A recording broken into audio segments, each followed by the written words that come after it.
Yeah, so this video is going to be a little bit different than some of my other drawing time-lapse videos, specifically because this is art for a Vtuber model. It's Artfight time of year, and every year for Artfight I like to draw a Vtuber model as an attack. I'm hoping to do a couple this year, so you may see another one of these videos coming. But if you don't know what Artfight is, I have another video on my channel talking about a little bit of it.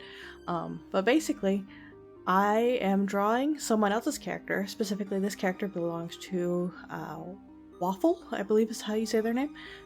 But yeah, I'll link to their stuff in the description. Check them out. This character's awesome and I had so much fun drawing it. But yeah, I drew this as a quote-unquote attack of their character as a gift for them. You don't have to do VTuber models. Most people do illustrations. Some people like to do animations and other fun crafts and things. But generally it's illustrations that you give each other on Artfight. But I like to do a VTuber model every year as just kind of a means of practice for myself making models, because I don't make them very often. I try to learn something new with each one of them. In this one I learned a little bit about animating in the live 2D. It's very simple animation, but nonetheless I learned how to do it. But yeah, so this is gonna be me making the art for the VTuber model. I'll show the model at the end too. This is just gonna be a time lapse of the art. I don't want to record myself rigging because that would be really long. This video itself is a very condensed version of about 3 hours of drawing. So if the video splashes around a bit too, it's because it's really very sped up. But yeah, when drawing a VTuber model, the number one thing you really have to keep in mind of is what is behind the object that you're actively drawing. Things like bangs are going to move around a lot, right? If you shake your head, you're going to see the eye or anything else that's on the face behind the bangs.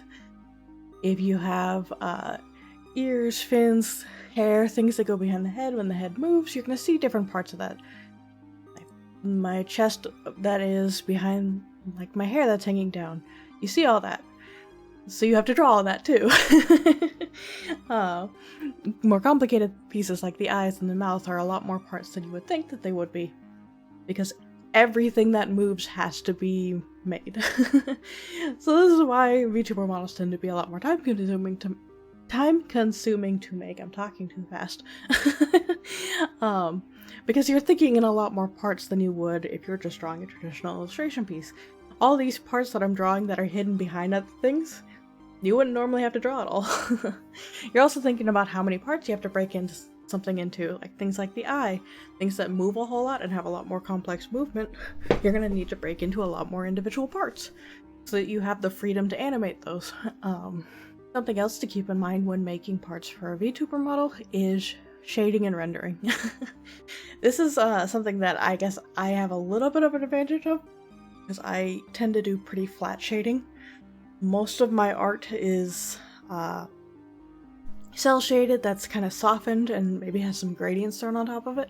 So for me, the hardest thing with VTuber models is when I want to use gradients. I do it a little bit in the hair here, so you'll see that. Because when something moves and they're shading, those things have to line up. If you have a gradient on two parts, it looks fine when it's static, but when those parts move, suddenly that gradient breaks. So the more painterly and more rendered an art style is, kind of the harder it is to break things up into individual parts.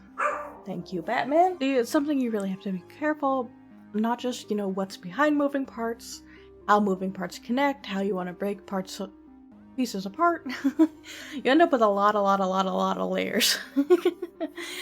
So you have to be able to organize your layers effectively. This is where naming layers can be very helpful.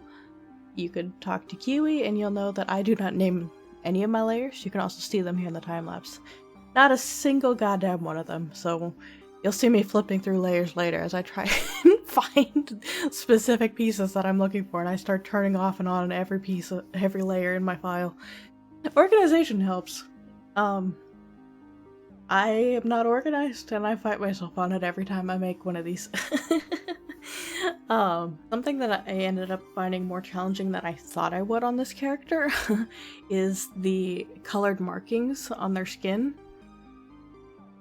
You would think it's static, you can move it and deform it with the rest of the face, and for the most part you can, except you have to make sure that it stays consistent everywhere on the face.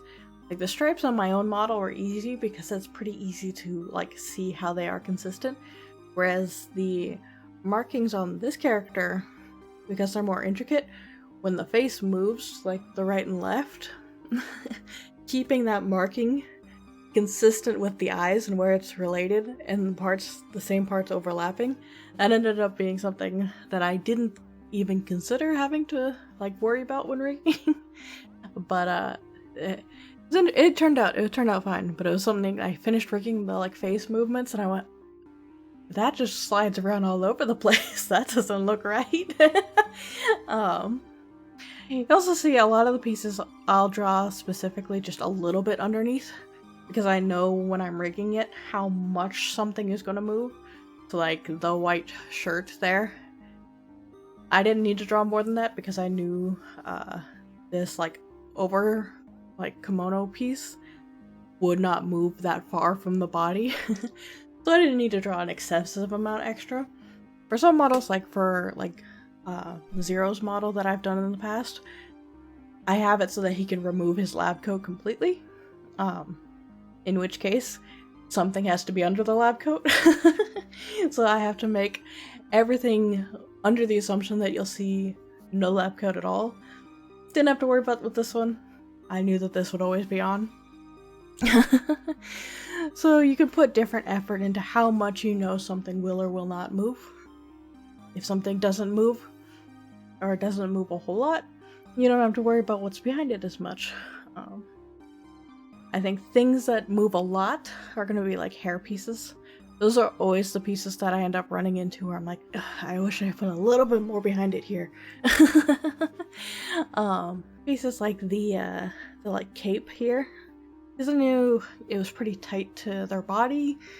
Wouldn't have to worry so much about that moving a whole lot, so I didn't have to draw too much of that or put a lot of effort or detail into those parts that are in the very back of the model, because those just won't be seen hardly at all. Things like the little fluffs, it's like those are more on the forefront, those are on top, the cape underneath it. I didn't know how much I wanted that fluff to move, so I drew the whole cape piece underneath the fluff. Same with these like ornate detail pieces that are going like pinning the cape together. I didn't know how much that fluff was going to move, so I needed to make sure I had the whole piece there in case you end up seeing all of it. And then I'm also thinking, as I'm doing this, if I want to add physics to something, like I want something to like jiggle when the model moves around, making sure that I have those parts set up in a way that I can do that effectively, which is why I made those like gold chain pieces separate, so I could put a little bit of physics on those. This is my first time doing an animal face as a Vtuber part, so I really wasn't sure how to effectively break apart an animal's face for movement. This fox doesn't move a whole lot, but regardless, I was sitting there trying to be like, how do you break apart a face with like a long nose? I have not done that one before. I think it turned out okay. It's subtle, its movements are subtle, so no like real big movements. One thing I did regret, when I saved out my layers, that shadow I ended up saving as part of the cape texture as opposed to a separate texture. So it was static, so I couldn't move it outside of just the movement of the cape, and that was something I regretted. I wish that was a separate piece, I had more control over that. Things like shadows and things, I do like to save out as separate pieces. It's a lot of breaking things into parts. When you're learning to draw VTuber models, you're learning how to break things into parts.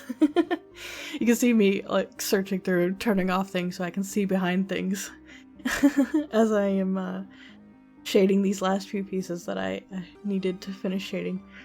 Things hide from me on VTuber models. Like I will draw pieces and then I'll be like merging them to export to start rigging. And I realized I just never shaded this piece, and then I have to go and find it and shade it and go back.